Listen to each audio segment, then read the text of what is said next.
Good Tuesday morning, everyone, and thanks for joining us from the Ohio AgNet, the voice you know at the News You Trust studio, sponsored by BASF. Visit your local ag retailer about 0% financing on all BASF, crop protection, seed treatment, and Zetavo brand soybeans, now through March 15th.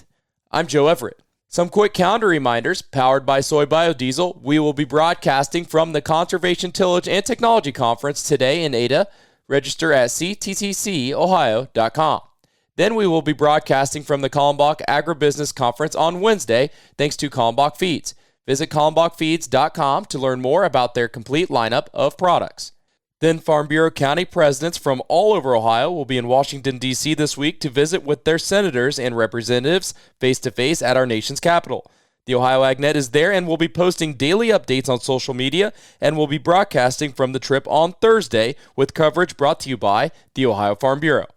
Well, for the first time, Ohio will be celebrating its first ever Ohio 4-H Week. Let's check in with Brianna Smith for this update. Many people working in agriculture today can trace the roots back to 4-H, and this week Ohio is recognizing that impact during the first ever Ohio 4-H Week, running March 8th through the 14th. Designated in state law for the first time through House Bill 65, Ohio 4-H Week will now be observed annually during the week ending with the second Saturday of March. The 2026 theme, Grows Leaders, reflects the mission of Ohio 4-H to inspire curiosity, fuel adventure, and build lifelong skills that prepare young people to lead in their communities and careers. Ohio 4-H Youth Development, a program delivered by Ohio State University Extension, serves youth in all 88 counties. In 2025, nearly 200,000 Ohio youth participated in community clubs and 4-H educational outreach programs spanning animal and biological sciences, engineering, agriculture, health, and leadership. Learn more about Ohio 4-H Week online at ohioagnet.com. Reporting for Ohio's Country Journal and Ohio AgNet, I'm Brianna Smith. Hey, thanks, Brianna, for the update. Well, global tensions in and around Iran are already having an impact on fertilizer prices and availability as farmers prepare for spring planting. Faith Parham, an economist with the American Farm Bureau Federation, says that the Middle East plays a major role in the worldwide supplies of fertilizer. Countries exposed to disruptions around the Persian Gulf account for about 49% of global urea exports and roughly 30% of global ammonia exports. And so as those shipments move out of that area, they're obviously at risk. About 20% of the world's global petroleum comes through the Strait of Hormuz, which is right in the area. As the shipping risk and shipment insurance costs rise, there's an important step that could alleviate at least some of the supplies tightening.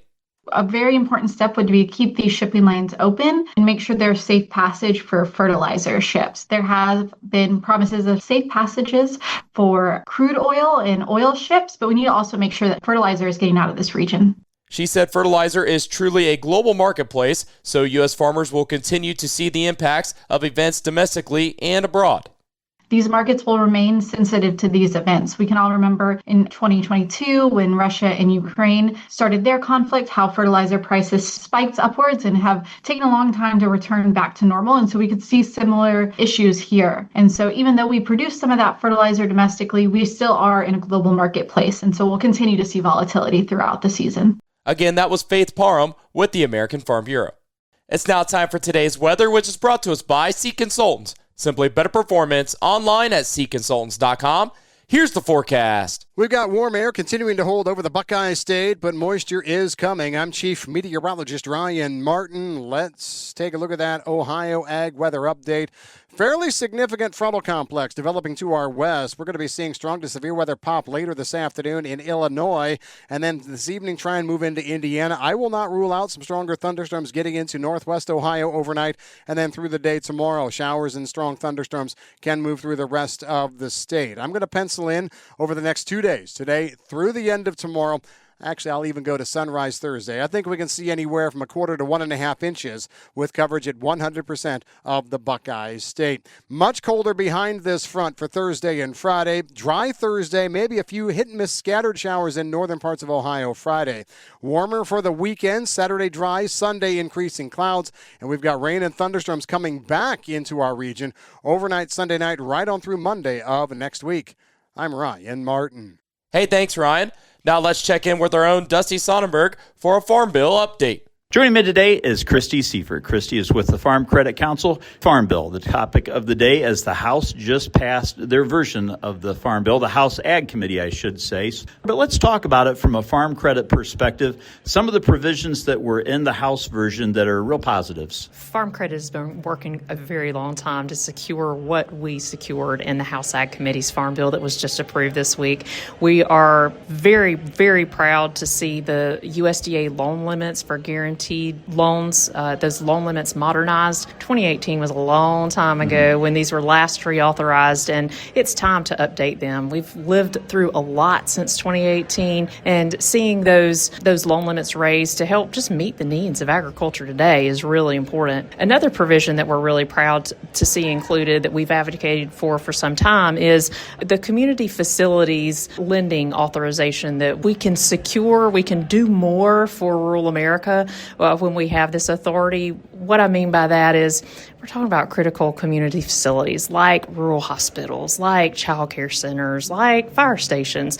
Those critical services everybody needs and needs more of in rural America. So very proud that that was included. We've had some other priorities we worked really hard on to get to this point, and glad the chairman and the committee members agreed. Let's keep them in there now. Well, Christy, you and your team, a small group, do a lot of really important work for the farm credit system all across the country in D.C. Thank you so much for what you do, and keep up the good work. Thank you so much. Great to be here. Reporting for the Ohio AgNet, I'm Dusty Sonnenberg. Hey, thanks, Dusty, for the update. Ty Higgins catches up with Devin Furman on research that's revealed farmers unprepared for mounting non-insurable risk for this week's featured audio, coming up next here on the Ohio AgNet. Ohio farmers are excited about the approval of Striax dicamba herbicide for in-crop soybean use. For a limited time, B&B AgVantages in Conover, Ohio, are reopening cash discounts and financing on Asgrow soybeans. This is a fantastic opportunity to return to the proven yield performance of Asgrow soybeans and the strong weed control system of the XtendFlex system. Orders must be placed and paid for by March 13th. Contact B&B AgVantages for details at 937-368-3880. Looking for heavy equipment but don't know where to buy? Purple Wave Auction has you covered. Always online and always no reserve. It's your destination for construction or ag equipment ready to work. We even sell semis, trailers, and fleet equipment for your operation. Best part? It's free to join. Head to purplewave.com. That's purplewave.com. Sign up for a free account and start bidding today. Purple Wave Auction, the easiest and most straightforward way to buy and sell equipment. Today's farmers facing more uncertainty than ever before, yet few feel truly prepared for what lies ahead. There's some new data about risk on the farm from Nationwide, and Devin Furman joins us. He is Nationwide's Chief Agriculture and Sponsor Relations Officer. So this is brand new data, just came out from Nationwide about risks on the farm. What did you find? Well, to give you a little background on what we took a look at, we actually surveyed about 400 farmers across the country, because we really wanted to understand, as they think about risk, what's on their minds, what challenges are they looking at that might be emerging or different than what they've had to deal with in the past. And we had some kind of low-hanging fruit that came from this. And first and foremost, it was really about how many farmers have like a plan. You know, should the worst happen or a risk emerges on their farm and they have to deal with it, how do you actually address those issues?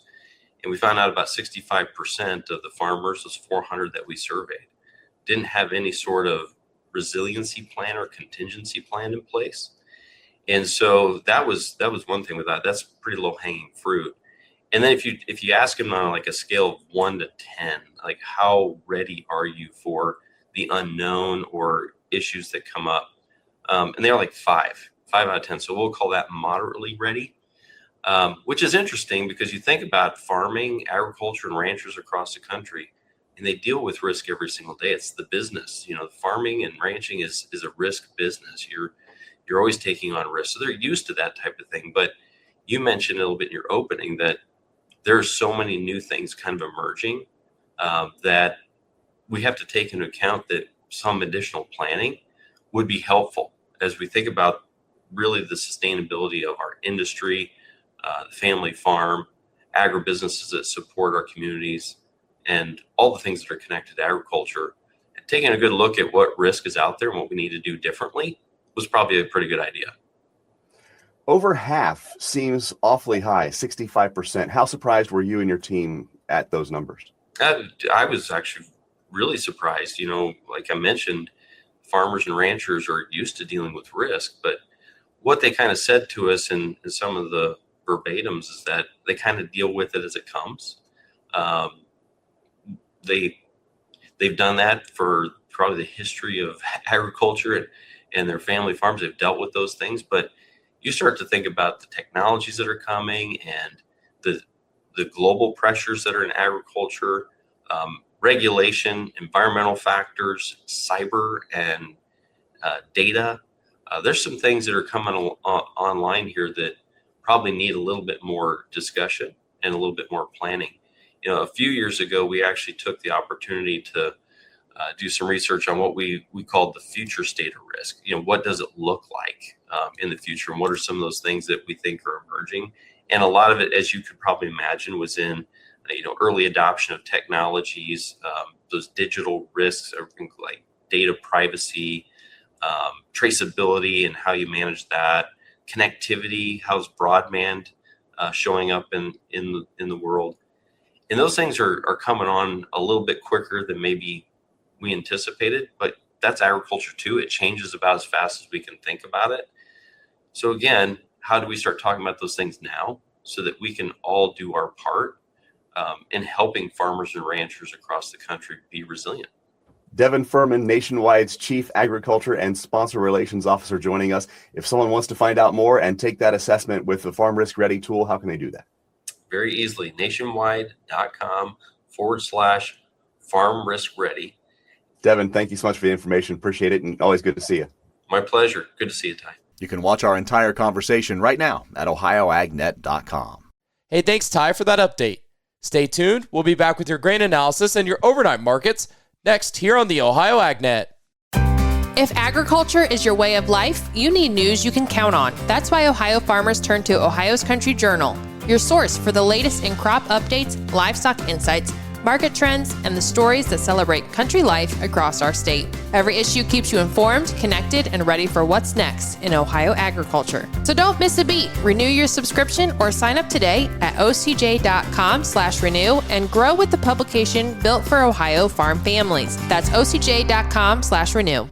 It's now time for today's market analysis, which is brought to you by the Louis Dreyfus Company, excited to bring the brand new soybean crush facility to Upper Sandusky, Ohio.